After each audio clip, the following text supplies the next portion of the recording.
To'g'ri. Do'stlar, shofyorlarimizga ushbu videoni srochno tashlab qo'ymasak bo'lmaydi. Ya'ni o'tgan safarda tayyorni ko'rsatdik, shu qurilish boshlagan.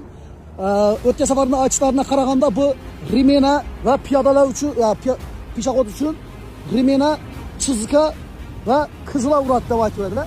Mana bir bu tarafda yana bir kinocha.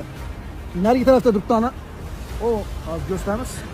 2 bu tarafdan yerdan qurilibdi ekan. Bu taraf hali qurilmay o'xshaydi. Yine 3 va 4 yere qurilibdi ekan do'stlar. 4 yere qurilibdi ekan. Ushbu videomizni srochno, ya'ni shofyorlarimizga tashlab qo'ymasak bo'lmaydi. Yaqinda endi aytishlarini qaraganda yaqinda ishga tushadi ekan. Ishga tushgan vaqtida remena, peshahota, chizika qiynalasa qizlar uradi deb turibdilar. 1, 2, 3, 4 tanasi qurilgan, deb turganlar. Ehtiyot bo'lasizlar.